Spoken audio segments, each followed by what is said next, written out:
crafters, this is Jerry with Crafty Stash, and this is going to be the start of a new series that I'll be putting together. It'll be probably once a week that I will produce a video on basic card making. And this, actually I got this idea from Mamie Made It, and if you've not seen her videos, go to her. She's wonderful.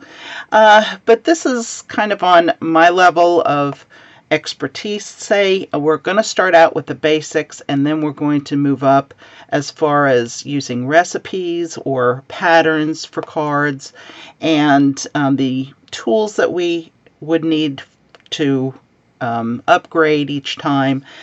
So it's going to be a pretty fluid series, and you'll grow with me as I go along. If you're starting as a basic, that's great. We'll learn together.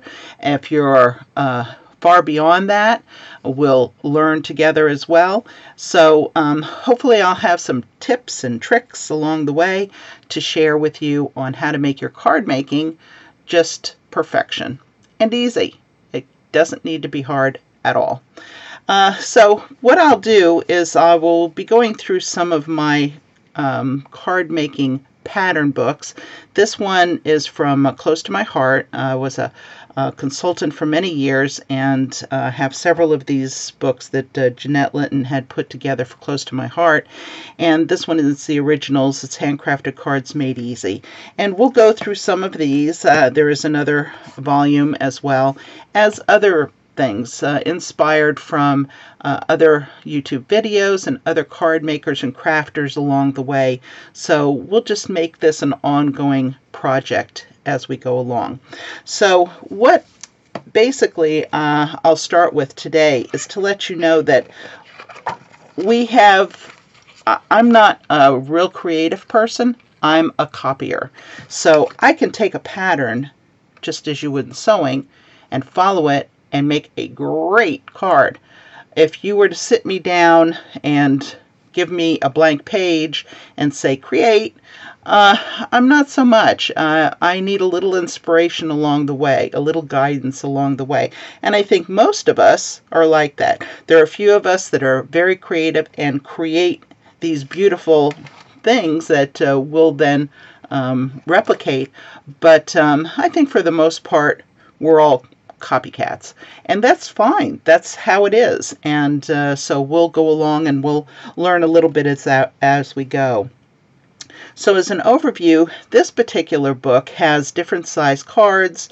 It will show you different patterns to go along with, and how to embellish, and how to some tips and tricks along the way, and we'll share all of that. One thing I want to start off with, though, is your basics. What you need is cardstock. Now, you can get a thick enough cardstock, 65 or above cardstock is what I would use. This particular page is a 65-pound cardstock, and I'm going to start out with a 8.5 by 11, which is your typical printer paper size. This will make A2 cards, and we'll go into that in just one moment. Now, you can take a 12 by 12 sheet, and we all have plenty of those laying around. I'll pull one of mine. A 12 by 12 that I use for scrapbooking, and that we can certainly cut these down to size and make these into cards as well, and we'll show you how to do that as we go along. So you'll need paper, you'll need a cutter of some kind, either that or a pair of scissors. This particular one is from American Crafts. I think I might have gotten this online, or I've seen them at Tuesday Morning for under $5. And so this will accommodate a 12 by 12 sheet of paper easily.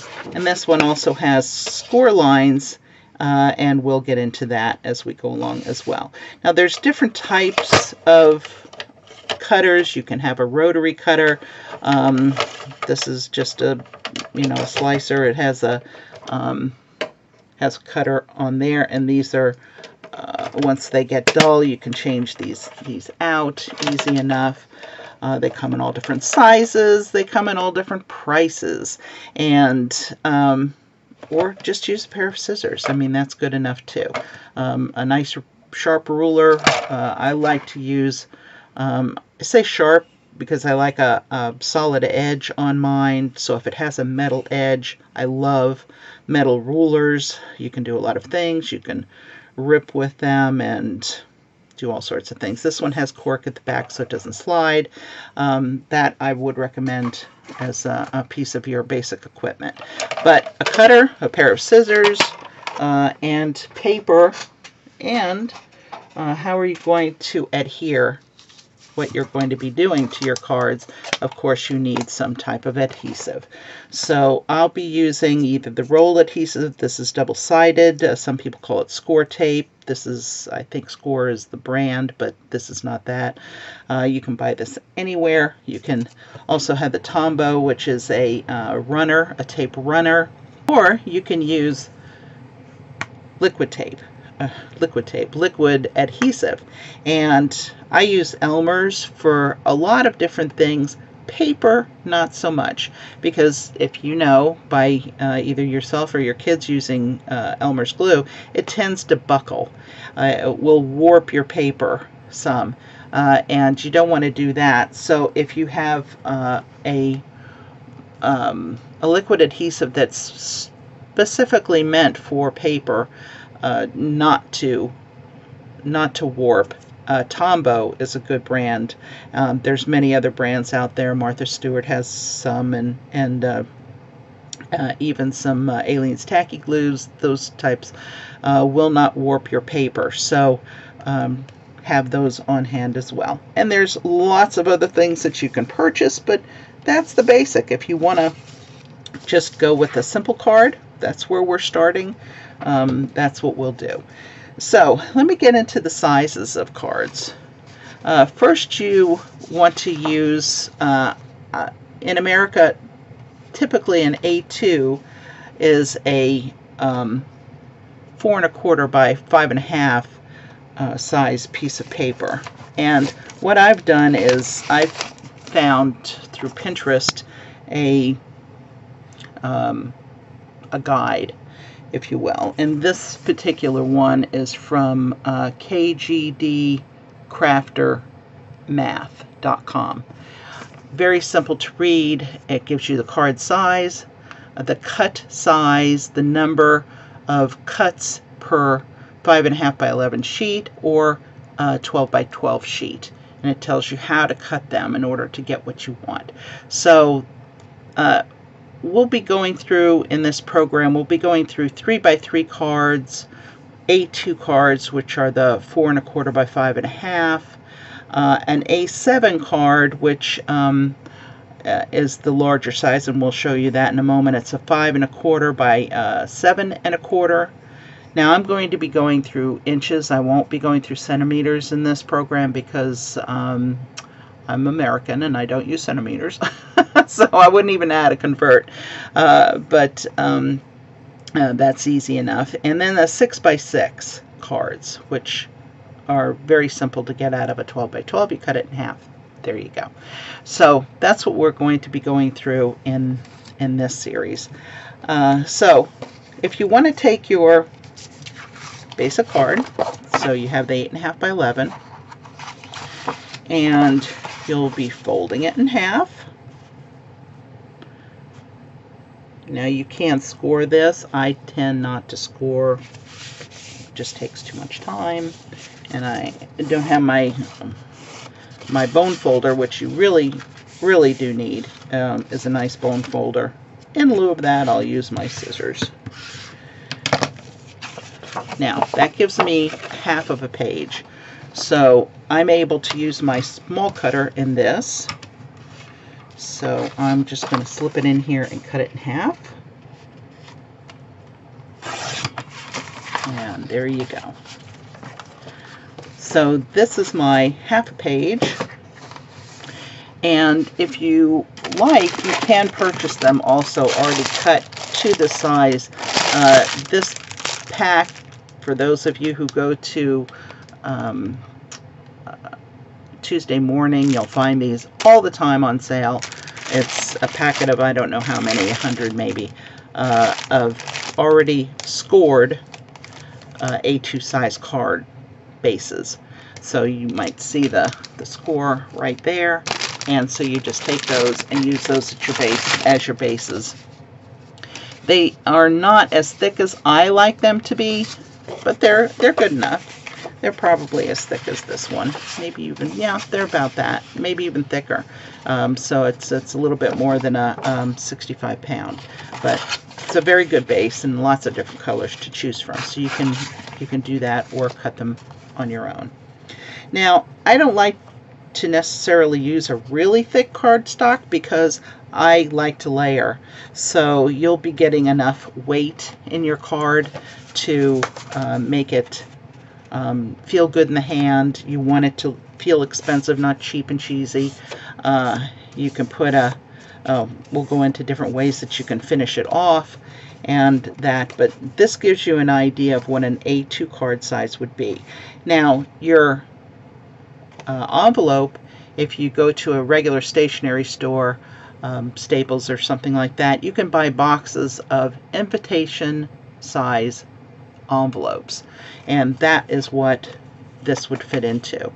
And so that's your typical size card that we use here in the States. Now, you can purchase larger or make larger cards, but if you have them priced out, your stamp prices are going to change. So it's not going to cost you a regular postage stamp for first class. It'll be a little bit more because of the size of it. And if you tend to bulk up your cards quite a bit, it might be more expensive as well because of the weight. So you have to keep that in mind when you're creating cards that you want to send out. Now, if you want to do it another which way, and I can't use this cutter for that, is you would cut it long ways. So I'll have to get out my bigger heavy duty. Now you might even have a guillotine cutter, you know, the big ones we used in school. Those, I have those as well. I use those at a different workspace location because I can set it out, keep it out there, usually very heavy and bulky. They do have smaller ones that you can use that are guillotine size, you know, where you just press it down and it has a cutting edge on a guillotine blade. Those are very good as well. So it's just what you like to use. Okay, so I'm going to take this and I'm going to cut it into 5 1/4. I'm sorry, 4 1/4. Just want to double check and make sure that that's what I'm doing. Yes, 4 1/4 and 5 1/2. So 4 1/4 is half of 8 1/2, obviously. So I'm making that type of a card. And whoops. See, maybe you need to score for that very reason. And I could have used my scoreboard right here, but I didn't. There you go. So this would be a long, narrow card. This would be a stout card. Okay, you can either do it this way or this way. If you cut it short ways, cut it long ways, you can do it this way or this way. So either which way you do it, and there would be times when I cut it wrong. I did it wrong. Yeah, there's never a wrong way to do it. You can always make it what you need to make it. Make it work. Make it work. Now what Tim Gunn always says on Project Runway, make it work, and that's what we'll do. So, just to show you again, this would be long ways, right here. This would be the short short side, and I'll fold that in half as well.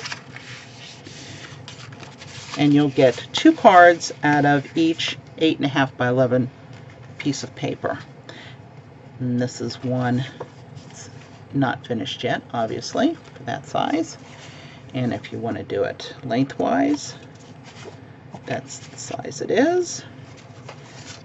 And this is a one that I did that side as well. Oh, this is one I wanted to show you. I did it long ways, and what I did, I took it out of a 12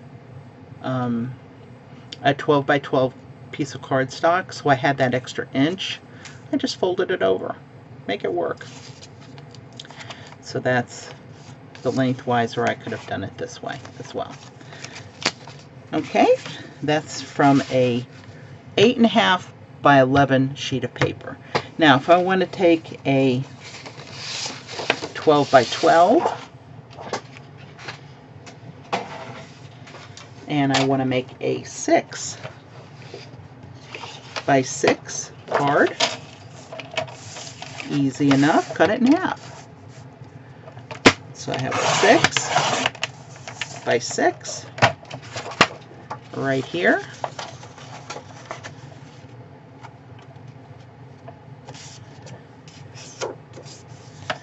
And that's what that would be. You would get 2 out of 12 by 12 piece of paper, obviously.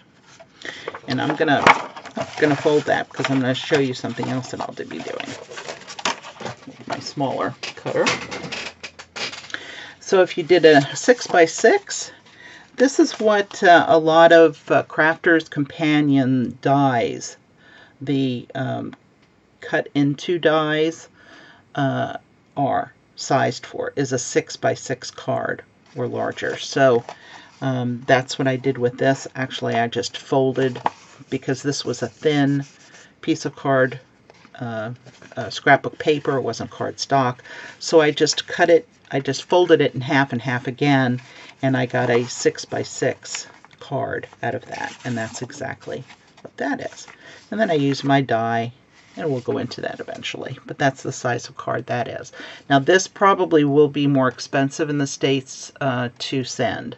And if you don't have 6 by 6 envelopes, you can make them with We Are Memory Makers punch boards, the envelope punch boards, or the Crafter's Companion.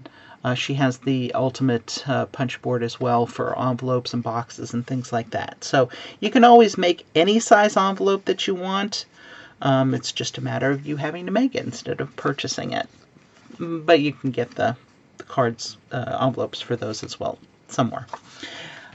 Then what other size we will be doing is, well, let me go into this first, is a 3 by 3. And this you wouldn't send through the mail. I think it's just too small. I don't even know that they'll take them. The stamp would take up most of the space for that, and they would probably get lost. But these are great for gifts, just as gift cards. And if you have your 12 by 12 paper, what you want to do with this is cut it into 4 pieces. You have 4 3-inch pieces.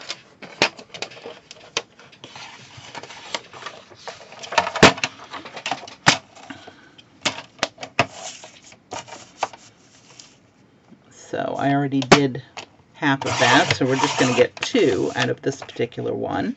And then we're going to cut this in half again.